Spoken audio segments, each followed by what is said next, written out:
सर्वेभ्यो नमो नमः। कक्षा में उपस्थित सभी सदस्यों का आदर सहित यथायोग्य अभिवादन एवं स्वागत है। सभी सदस्य अपने अपने इष्ट देव का ध्यान करें। माता गायत्री के मंत्रों का एक बार उच्चारण अवश्य कर ले। साथ ही अपने प्रेरणा के स्रोत एवं अपने गुरुजनों को भी अंतर्मन से अभिवादन कर ले।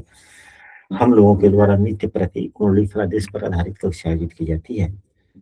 आज से जो कक्षा शुरू हो रही है वह काल सर्प योग पर आधारित कक्षा शुरू हो रही है। आज यह कालसर्प दोष पर आधारित कक्षा का यह यूं समझा जाए तो पहला भाग है। इससे पहले भी एक रोज कालसर्प योग पर आधारित कक्षा हुई थी, हल्की फुल्की हुई थी। उसको आप लोग ना ही माने। उन विषय वस्तुओं का आगे आने वाले कक्षाओं में पुनरावृत्ति भी होगी। यदि कोई कक्षा में नया और प्रतिदिन की कक्षा में नियमित रूप से शामिल होना चाहते हैं तो स्क्रीन पर दिख रहे नंबर पर व्हाट्सएप पर कक्षा में कंटिन्यू हो सकते हैं।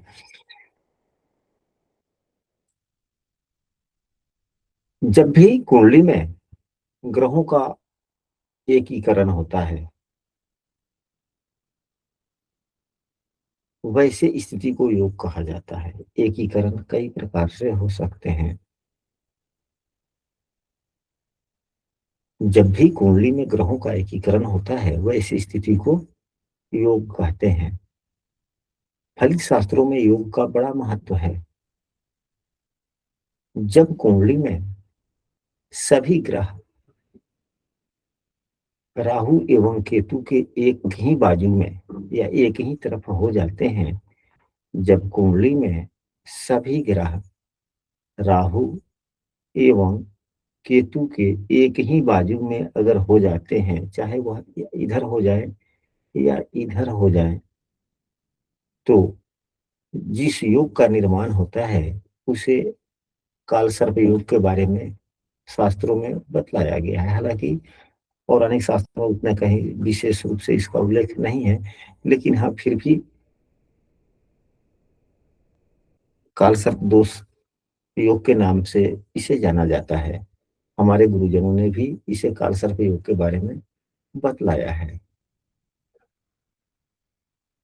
कुंडली में बनने वाले कोई भी योग, चाहे यह कालसर्प दोष ही हो, योग ही हो, इसको कालसर्प दोष नहीं कहते, कालसर्प योग कहते हैं।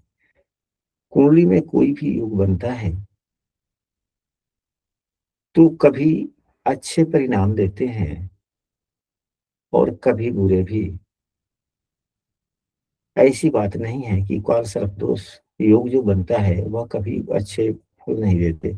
अच्छे फल भी देते हैं, बुरे फल भी देते हैं। सामान्यतः यह पुस्तकों में देखने को मिलता है कि राहु एवं केतु के बीच में यदि कोई भी भाव खाली नहीं होता तो यह ज्यादा प्रभावी होता है। और जब भी मतलब कि राहु एवं केतु के बीच में जितने यह जो पांच भाव बनते हैं, इन पांचों भाव में अगर ग्रह होता है तो यह ज्यादा प्रभावी हो जाता है। कोई भी एक भाव यदि खाली रहता है तो इसका प्रभाव थोड़ा कम हो जाता है, पूर्ण प्रभावी नहीं होता। राहु एवं केतु के द्वारा हमें पिछले सुखद या दुखद कर्म एकाएक भोगने पड़ते हैं। राहु एवं केतु जब भी हमें फल देते हैं, एकाएक देते हैं, तो हम कह सकते हैं कि राहु एवं केतु के द्वारा हमारे जो पिछले जीवन में, पिछले समयों में जो हमने कार्य किए हैं उसके सुखद फल यदि मिलने वाले हैं तो एकाएक मिल जाते हैं। यदि दुखद ही भोगने होते हैं तो एकाएक, यानी कि राहु एवं केतु आकस्मिकता वाले ग्रह हैं। राहु देव सर्प का प्रतिनिधित्व करते हैं। राहु देव सर्प का प्रतिनिधित्व करता है, यानी कि विष का प्रतिनिधित्व करता है।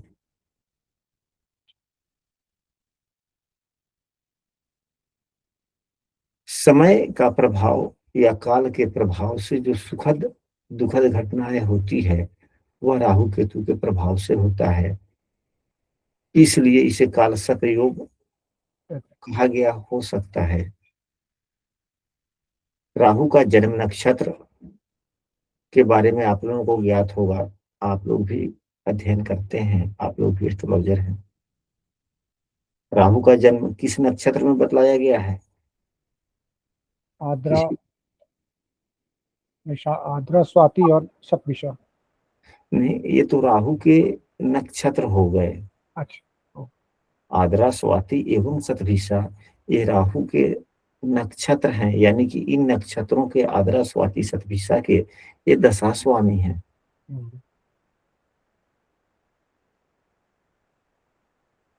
हमारे ज्ञान के आधार पर जहां तक मुझे ज्ञान है, राहु का जन्म नक्षत्र भरणी है। राहु का जन्म नक्षत्र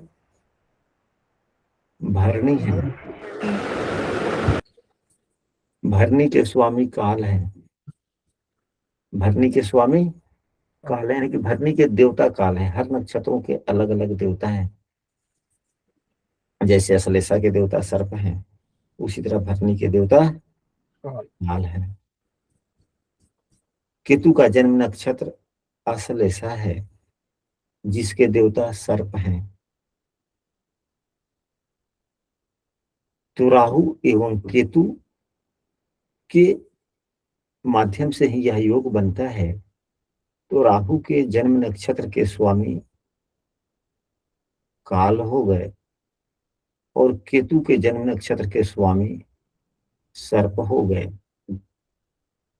तो इन लोगों के माध्यम से, इन दोनों ग्रहों के माध्यम से जो योग बना, हो सकता है कि हमारे पूर्व के आचार्यों ने इसे काल सर्प योग का संज्ञा दे दिया। काल सर्प योग का प्रभाव जीवन के कई क्षेत्रों में देखने को मिलता है। काल सर्प दोष काफी संघर्ष करवाता है। प्रगति में तरह तरह की बाधाएं उत्पन्न होता है। बहुत विलंब से किसी भी कार्यों के यश की प्राप्ति या फल की प्राप्ति होती है। मानसिक, शारीरिक एवं आर्थिक परेशानियों का सामना करना पड़ता है। नए नए कार्य मिलने में बाधाएं आती है। काम मिलता भी है तो करने में काफी परेशानियां उत्पन्न होती है। विवाह होने में देरी होती है, समस्याएं आती है। संतान प्राप्ति में समस्याएं आती है। वैवाहिक जीवन में समस्या अलगाव तक होता है। कर्ज का बोझ बढ़ता चला जाता है। यानी कि अनेक प्रकार की समस्याएं हो सकती है। जाने अनजाने में किए गए कर्मों के फलस्वरूप हमारे जीवन में दुर्भाग्य का जन्म होता है। जाने अनजाने में किए गए कर्मों के आलोक में ही तो दुर्भाग्य का जन्म होता है ना हमारे जीवन में। जी। दुर्भाग्य भी कई प्रकार के हो सकते हैं। जितने प्रकार के दुर्भाग्य, उतने प्रकार से बुरे योग, उस भाव से संबंधित बुरे योग। हम सबों को उसके बारे में भी समझना चाहिए। केवल फलादेश का मतलब ये नहीं कि केवल हम लोग सूत्रों की ही चर्चा करें कुंडली पर। जब तक कुछ भूमिका नहीं होता, तब तक बातें हम सबों को समझ में नहीं आती। हम लोगों की कक्षा कोई सिलेबस के अधीन नहीं है कि हाँ, यह 3 कक्षा में समाप्त कर देना है। 6 महीने का कोर्स है, 6 महीने एक रोज समय हम लोग नहीं लेंगे। नहीं, यह हम लोगों का असीमित कोर्स चलता रहता है प्रतिदिन। इसलिए जितना डिटेल में हो सके, जितना ज्ञान हो, ज्ञान के एक भी शब्द को हम लोगों को नहीं छोड़ना चाहिए। सभी पर चर्चा करते हुए चलना चाहिए। दुर्भाग्य के कई प्रकार हो सकते हैं। शारीरिक हीनता या शारीरिक चिंता, मानसिक दुर्बलता के कारण दुर्भाग्य, दाम्पत्य जीवन में समस्या, कठोर परिश्रम करने पर भी फल न मिलना, आवश्यक आवश्यकताओं की पूर्ति हेतु भी धनागम का न होना, संतान से संतुष्ट न होना इत्यादि कई प्रकार की स्थितियां हो सकती है। हम लोगों ने पिछली कक्षाओं में इसके बारे में कुछ चर्चा भी किया था। आज से 1-2 रोज पूर्व की कक्षा में भी हमने कहा था कि जब काल सर्प दोष की चर्चा होगी तो राहु से बनने वाले 7 दोष पर भी हम लोग चर्चा करेंगे। आज उस बातों की हम पुनरावृत्ति कर देते हैं, जैसे कि भ्रातृ साफ हुआ, मातृ साफ हुआ, पितृ साफ हुआ, स्त्री साफ हुआ, मामा साफ हुआ, मातुल साफ जिसे कहते हैं, गुरु साफ हुआ, अन्य प्रकार के साफ हो सकते हैं, प्रेत बाधा साफ हो सकता है, सर्प साफ हो सकता है, सर्पदंश योग हो सकता है, दुर्गुण योग हो सकता है, विष कन्या योग हो सकता है, शापित कुंडली हो सकती है। इन सभी विषय वस्तुओं पर हम लोग अपने ज्ञान एवं अनुभव के आधार पर चर्चा करने का प्रयास करेंगे। सबसे पहले आज की कक्षा में काल सर्प योग के जो दुष्परिणाम हो सकते हैं, काल सर्प योग के जो दुष्परिणाम पर जो संक्षेप में हमने चर्चा किया था, उसको विस्तृत रूप से हम लोग चर्चा कर लेते हैं। काल सर्प योग के जो दुष्परिणाम होते हैं, देखिए जरा सा बोर्ड साफ करते हैं पहले।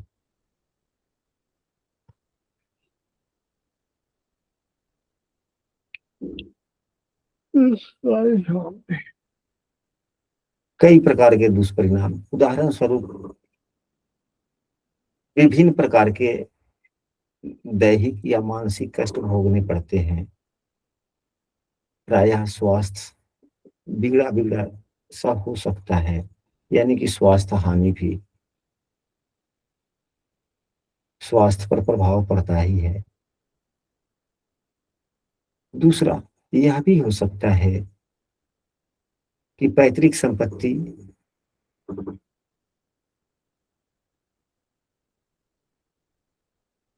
जीवन में ही समाप्त हो जाना, नष्ट हो जाना, या पैतृक संपत्ति नहीं मिलना, अगर मिलता भी है तो आधा अधूरा, यानी कि पैतृक संपत्ति भी। तीसरा, भाई बंधुओं से सुख ना मिलना, या कार्य व्यवसाय में भाई बंधुओं से धोखा मिलना, यानी कि भाई बंधु भी।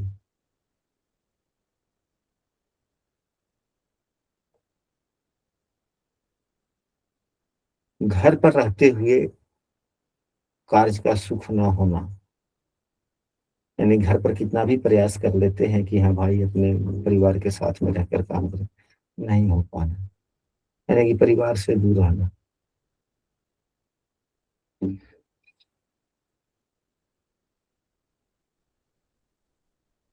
पांचवा, उच्च शिक्षा होने के बावजूद शिक्षा के अनुरूप उच्च शिक्षा होने के बावजूद उसका उपयोग जीवन में न होना, यह भी हो सकता है। संतान से कष्ट होना, यानी कि संतान का निकम्मापन हो जाना, या ऐसा काम संतान के द्वारा होना जो हमारे मान सम्मान को ठेस पहुंचाता हो, यानी कि संतान से संबंधित। जीवन में काफी संघर्ष करते रहना लेकिन फल कम मिलना, विरोधियों का विरोधियों के द्वारा सदैव सताए जाना, या उसका भय सदैव बनाए रहना, भाग्य का साथ नहीं देना, भाग्य का साथ नहीं देना। रात्रि में सोने के बाद में अधिकांशतः स्वप्न खराब देखना,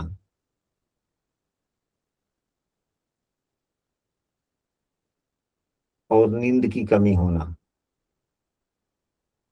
नींद की कमी का भी होना।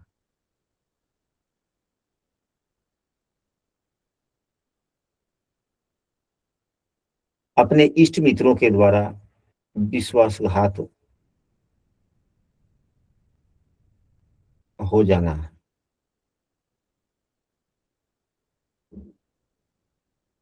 कभी कभी ऐसा होता है कि हम अपने घर में ही अपने से प्रिय व्यक्ति का वियोग सहन करना पड़ता है, चाहे स्थितियां जो बनती हो। वही व्यक्ति घर से दूर हो जाए या हम स्वयं घर से दूर हो जाए, जिसको हम अपने से दूर नहीं करना चाहते, उससे भी दूर हो जाते हैं। संतान का विवाह समय से न होना, यानी कि माता-पिता में किसी भी व्यक्ति की कुंडली में अगर कार सर्प दोष है, तो उसके संतान की शादी उचित समय पर नहीं होती, प्रयास करने के बावजूद भी नहीं होता।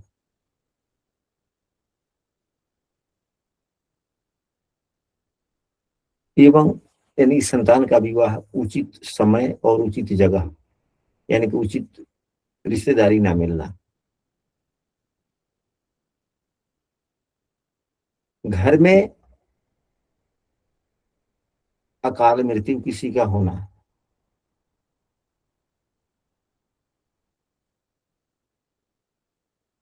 अकाल मृत्यु का होना,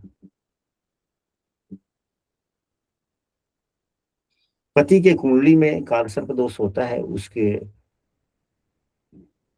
योग पत्नी को भी भुगतने पड़ते हैं। यानी कि पति की कुंडली में अगर काल सर्प दोष होता है, तो कभी देखा जाता है कि उनके पत्नी को बार बार गर्भक्षय होता है।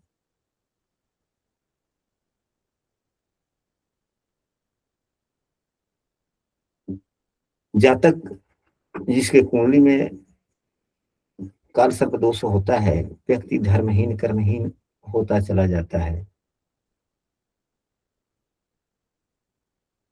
सबसे बड़ी बात तो यह है कि जिसके कुंडली में काल सर्प दोष होता है, वह विपत्ति के समय में दूसरे की इस जीवन में अगर विपत्ति बुरा समय आता है, तो वह तो दूसरे के विपत्ति में काम आ जाता है। लेकिन जिसके इस कुंडली में काल सर्प दोष होता है, उसके समस्याओं में कोई साथ नहीं देता।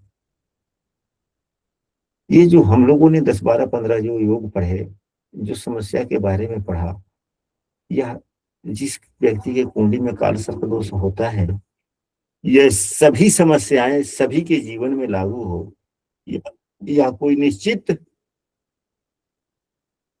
नहीं होता। नहीं है। किसी को कोई समस्याएं, किसी को कोई समस्याएं होती है, क्योंकि काल सर्प दोष भी एक प्रकार का नहीं होता।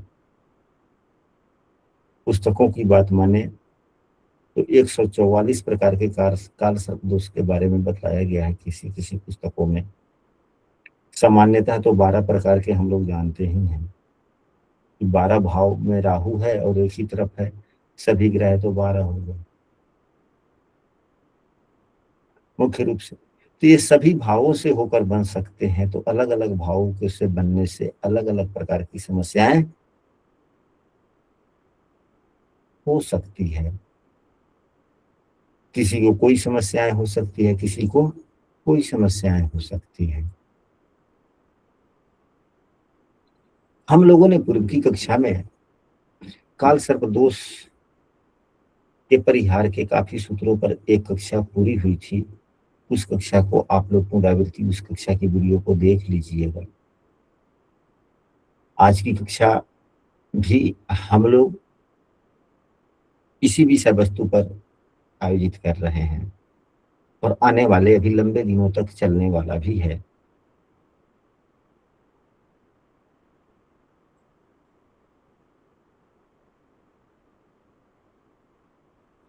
सामान्यतः काल सर्प दोष किस प्रकार कुंडली में बनता है, यह हम सभी जानते हैं और उसकी चर्चा अभी हम लोगों ने कर भी लिया कि यदि राहु एवं केतु यहाँ है, तो शेष सभी ग्रह इन्हीं भावों में हो तो काल सर्प दोष हो गया, या इन भावों में हो तो काल सर्प दोष हो गया।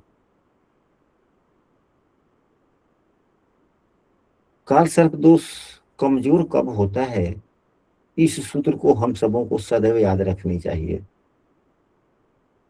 कभी कभी ऐसा होता है कि काल सर्प दोष कुंडली में बनता है, वह अच्छा लाभ देने वाला हो जाता है, वह अच्छा लाभ देने वाला काल सर्प दोष बन जाता है, दोष योग बन जाता है।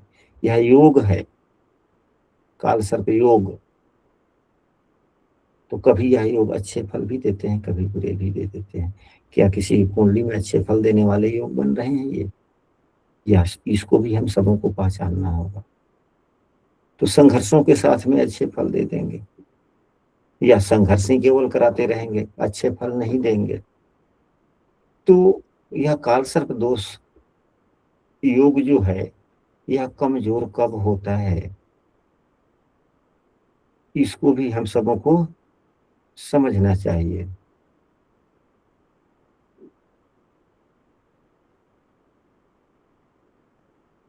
जब कुंडली में हो सकता है कि पूर्व में जो हम लोगों ने काल सर्प योग के परिहार पर जो हम लोगों ने चर्चा किया था, हो सकता है कि उनमें से कुछ सूत्रों की आज पुनरावृत्ति हो जाए। आप सबों ने पढ़ा होगा, नहीं तो फल दीपिका पुस्तक पढ़िएगा 179 से आगे, तो उसमें स्पष्ट रूप से लिखा गया है कि पिछले जितने सूत्रों की चर्चा की गई है, उन सूत्रों में कई सूत्रों की पुनरावृत्ति हो सकती है। तो जब लेखक कोई पुस्तक लिखता है, टीका करता है, तो बड़े ध्यान से करता है। तो उन्होंने जब उनके द्वारा लिखा जा सकता है कि पिछले कुछ सूत्रों की पुनरावृत्ति हो सकती है, तो हम लोग तो अपने स्मरण के आधार पर कक्षा आयोजित करते हैं। तो क्या इसमें पुनरावृत्ति नहीं हो सकती? इसमें भी संभव है कि हो, और हो भी जाता है। पुनरावृत्ति जब किसी कक्षा की होने लगे तो समझिए कि बहुत अच्छा हो रहा है, क्योंकि पढ़ाई का परिभाषा ही पुनरावृत्ति है। पढ़ाई का परिभाषा पुनरावृत्ति ही है। तो जब 12वें या दूसरे भाव में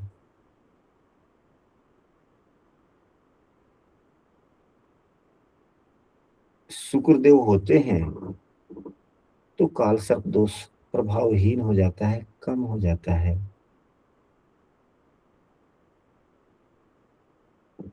जब देव गुरु बृहस्पति केंद्र में होते हैं, तो काल सर्प दोष प्रभावहीन हो जाता है।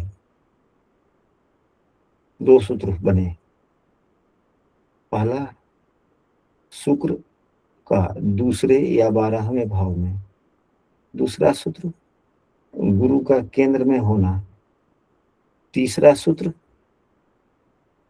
जब कुंडली में बुद्धियादित्य योग हो, सूर्य बुध की युति हो, जब कुंडली के 10वें मंगल हो, कुंडली के 10वें भाव में मंगल होते हैं, तो भी काल सर्प दोष कमजोर हो जाता है।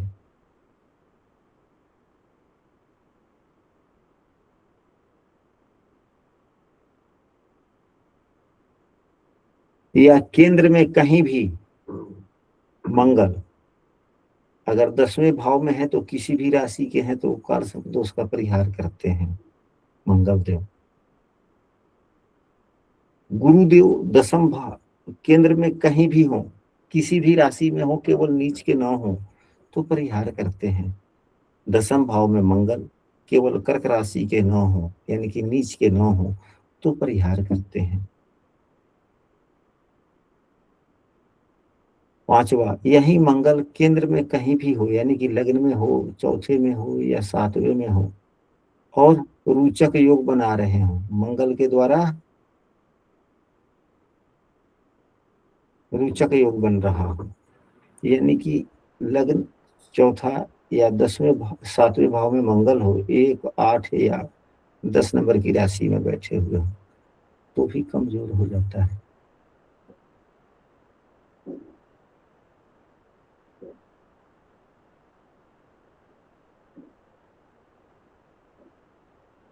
केंद्र में शनिदेव,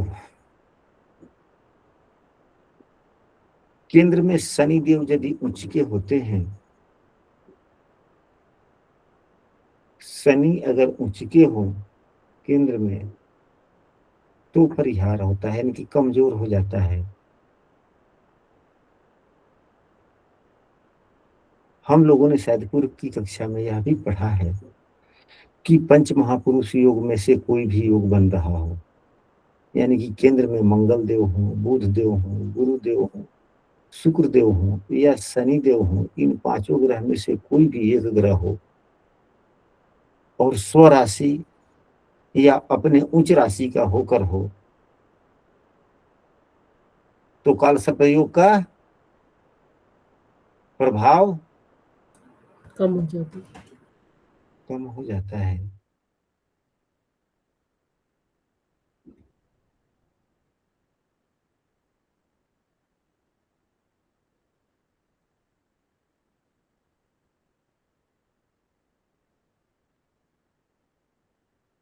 चंद्रमा और मंगल की युति यानी कि 7वें में पंच महापुरुष योग बन रहा हो।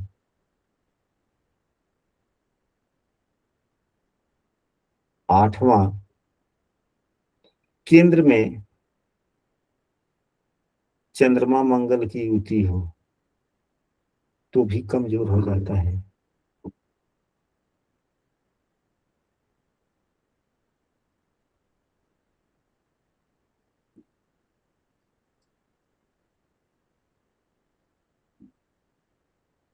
लेकिन यदि केंद्र में चंद्रमा मंगल की युति हो और साथ में मंगल अगर रोचक योग बना रहा हो तो और ज्यादा पूर्ण रूप से प्रभावहीन हो जाता है। पूर्ण रूप से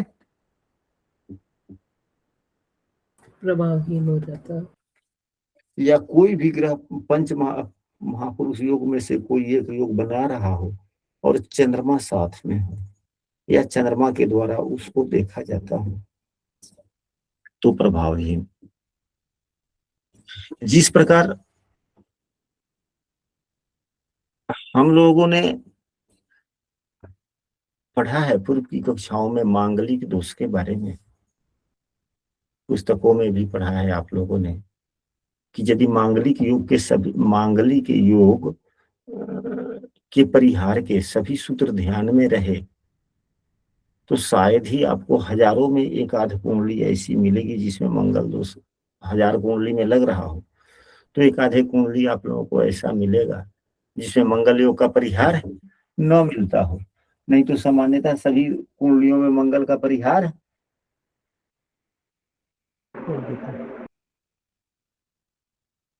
देखने को मिलता है। जो नौसिखुए हैं जिनको पूरे सूत्रों की जानकारी नहीं है वो तो सीधे देख कर बोल देते हैं कि हाँ भाई 12वें में या दूसरे में चौथे में 7वें में या 8वें में या चौथे भाव में या लग्न में मंगल है तो कुंडली मांग। लेकिन उसके परिहार भी तो है। ठीक उसी प्रकार यह योग ऐसा है जो बड़ा ही दुखदायी स्थिति को देता है लेकिन इसके भी अनगिनत परिहार हैं।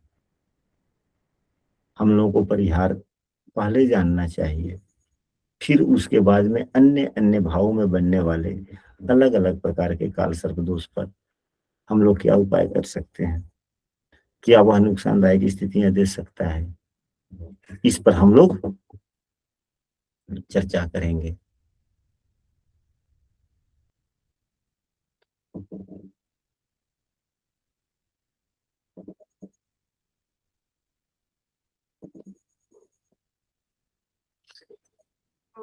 केंद्र में के चारों भावों में ग्रह हो, केंद्र के चारों भाव में ग्रह हो और साथ में कोई भी एक भाव में स्वराशि का कोई ग्रह हो तो भी परिहार हो जाता है। अब मान लिया जाए कि यहीं पे 4 नंबर की राशि है 5 6 4 हो गया 5 6 तो यहाँ 7 हो जाएगा तो यहाँ 10 हो जाएगा यहाँ 1 हो जाएगा। इन चारों में कोई ग्रह हो। अब मान लिया कि शुक्रदेव यहाँ पे हो गए, बुधदेव यहाँ हो गए, गुरु यहाँ हो गए, शनि यहाँ हो गए, चारों भाव में 4 ग्रह हो गए और किसी भी एक भाव में उस भाव का स्वामी हो काल सर्प दोष का परिहार हो जाए। तो जब काल सर्प दोष बनेगा तो चारों भाव में तो ग्रह होंगे ही नहीं ना, जी गुरु जी। क्या होंगे? नहीं होंगे गुरु जी, मैं ये कहना चाह रहा था।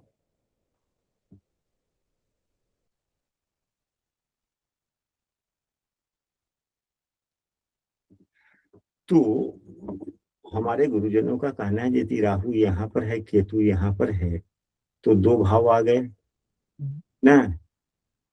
राहु यहाँ पर है, केतु यहाँ पर हो गए तो एक भाव आए। तो उसमें यदि ग्रह कोई भी है और उसके स्वामी साथ में है, काल सर्प दोष बनता है तो केंद्र भाव को कोई ना कोई तो ले लेता है ना, लेता है कि जी नहीं लेता है?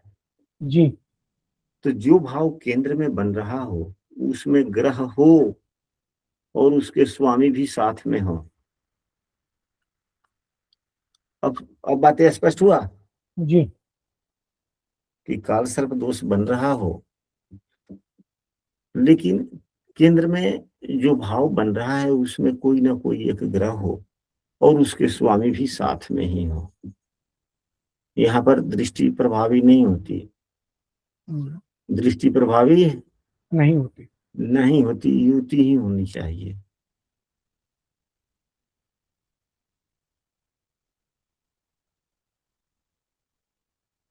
तो यह तो हुआ प्रभावहीनता की बातें। कुछ ऐसे भी सूत्र होते हैं जो इस काल सर्प योग को और ज्यादा प्रभावी बना देते हैं, और ज्यादा प्रभावी बना देते हैं। हम सबों को प्रभावी करने वाले ग्रह योग को भी समझना चाहिए। यदि हम सभी उसको न समझते हैं तो फिर हम लोगों का ज्ञान आधा अधूरा ही रह जाएगा।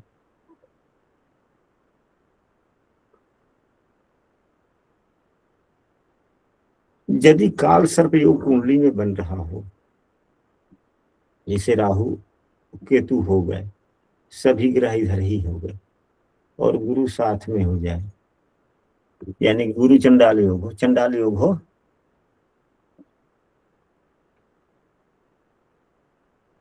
यानी कि एक तो समस्या देने, काल सर्प योग जीवन में समस्या देने वाला हो गया, और साथ में गुरु राहु का भी युति हो जाए तो चंडाल योग भी हो गया, तो बुद्धि ही खराब हो गई ना।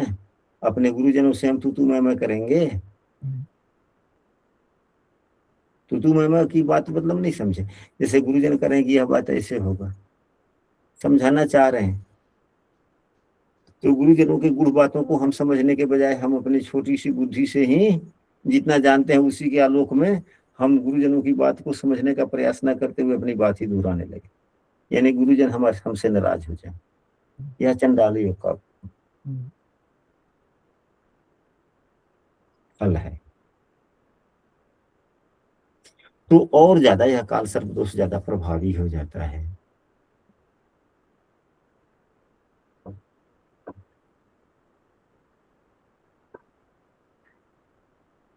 ग्रहण योग हो,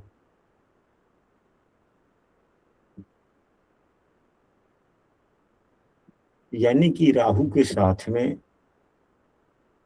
सूर्य हो या राहु के साथ में चंद्रमा हो, यहाँ पर केतु का महत्व नहीं है उतना। हालांकि केतु के साथ में भी अगर सूर्य होता है या चंद्रमा होता है तो ग्रहण योग का निर्माण होता है कि नहीं होता है? जी लेकिन केतु के साथ में न होकर के राहु के साथ ही सूर्य या चंद्रमा या गुरु हो तो यह ज्यादा प्रभावी हो जाता है, या बुध हो तो भी, यानी कि राहु के साथ में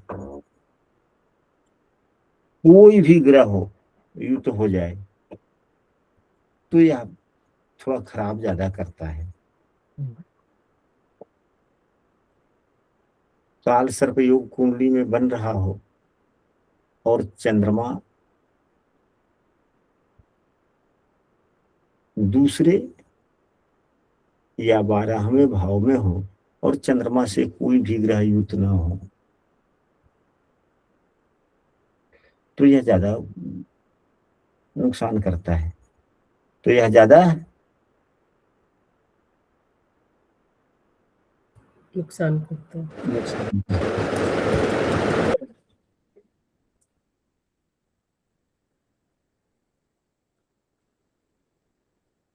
चाहे राहु के साथ में सूर्य हो, चंद्रमा हो, मंगल हो, बुध हो, गुरु हो, शुक्र हो या शनि हो। शनि एवं राहु की युति काल सर्प दोष के साथ में होता है तो नंदी योग का निर्माण करता है, जो अच्छा नहीं माना जाता है, जो अच्छा नहीं माना जाता, नहीं माना जाता। यह और अधिक प्रभावी बना देते हैं।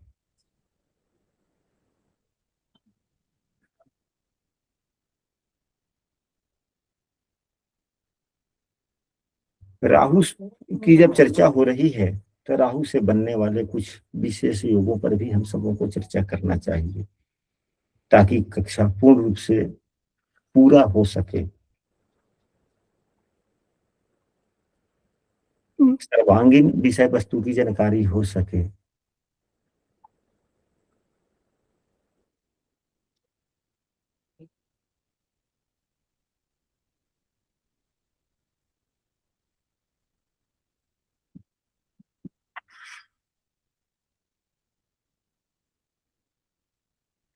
जब शनिदेव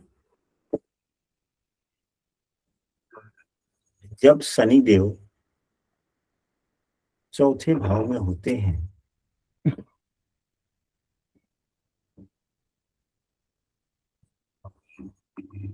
जब शनिदेव चौथे भाव में हो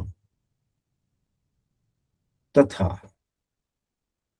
चौथे का नवम भाव कौन होता है?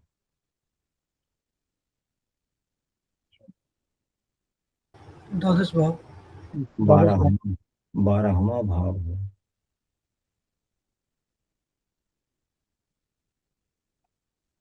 आप लोग देखें, ये हमने चौथा ही नहीं कहा।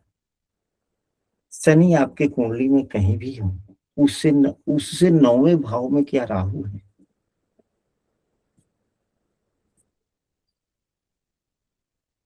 यह भी बुरा योग बनाता है।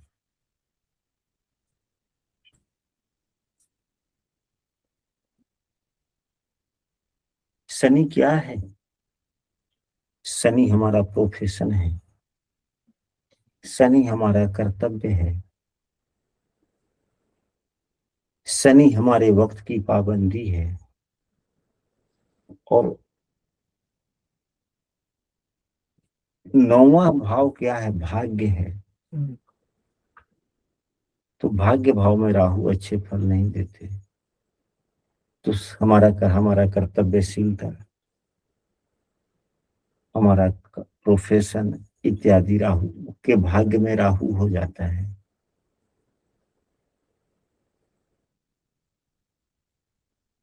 तो व्यक्ति को यह पाखंडी धूर्त बना देता है, कपट स्वभाव थोड़ा डाल देता है, बड़बोलापन कर देता है, यानी कि कहेगा कुछ करेगा कुछ, अधिक बात बोलेगा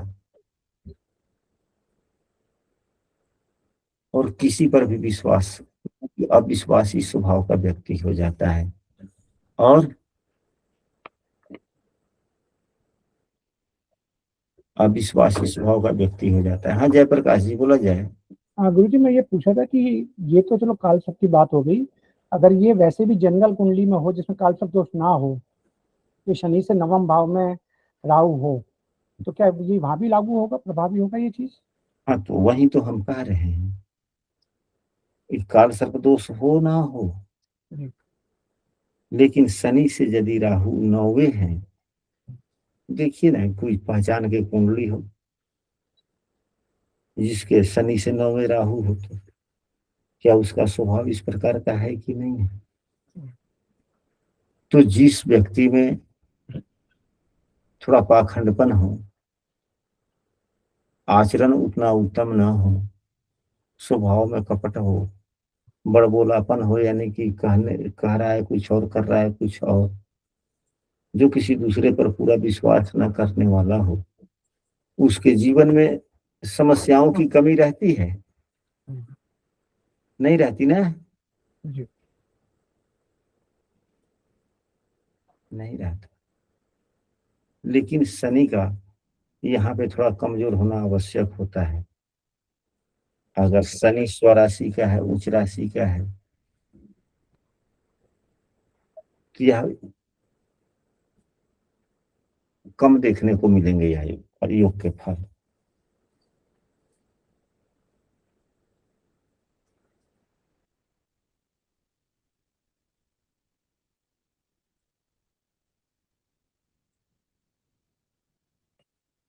ऐसी बात नहीं है कि राहु केवल अनिष्ट फल ही देता है। राहु से भी कभी कभी बड़े अच्छे अच्छे शुभ योग का निर्माण होता है, अरिष्ट भंग भी होता है। ऐसी बात नहीं। हम सबों को थोड़ा इस पर भी, जब राहु पर ही बात हो रही है तो उस पर भी चर्चा कर लेना चाहिए। जैसे मेष लग्न है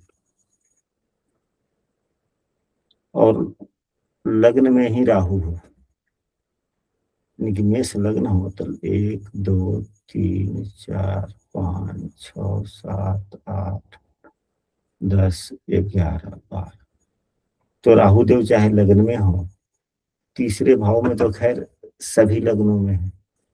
राहु देव चौथे भाव में भी हो, राहु देव पंचम भाव में हो, छठे में हो, सातवें में हो, आठवें में हो, 11वें हो या 12वें हो,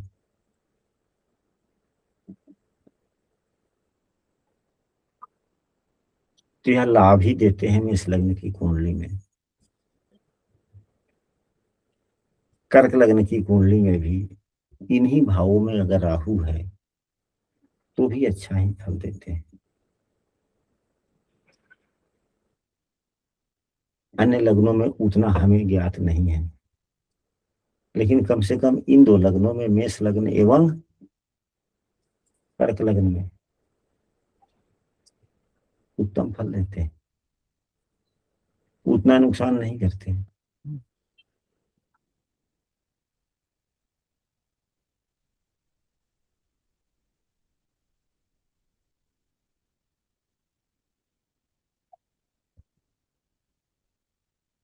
लग्न चाहे जो भी हो, अभी हम लोगों ने यहाँ पे चर्चा किया कि मेष लग्न या कर्क लग्न में राहु हो तो ठीक है, लेकिन अकेले हो तो ठीक है, लेकिन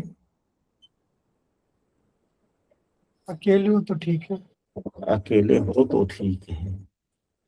अगर चंद्रमा साथ में है, राहु एवं चंद्रमा लग्न में है और किसी भी लग्न की कुंडली होती है, तो जब भी व्यक्ति सोता है तो डरावने सपने भी देखता है।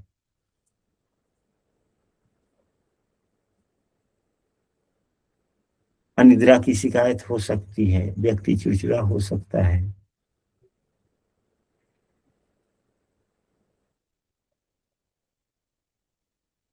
बार बार यह मन में आता है कि इससे बेहतर तो जीवन ही बेकार है मेरा, ऐसा कह सकता है व्यक्ति।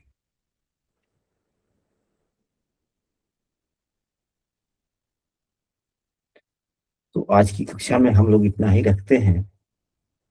कल की कक्षा में तो अभ्यास कक्षा होगी,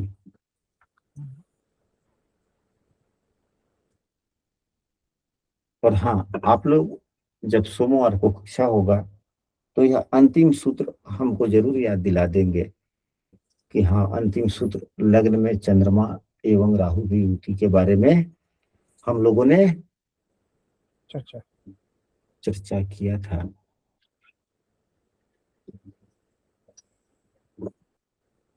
यदि कक्षा अच्छी लगी हो तो समूह में जरूर 1-2 वाक्य लिखिएगा। जी एक एक चीज पूछना है, ये आपने बोला था कि शनि का कमजोर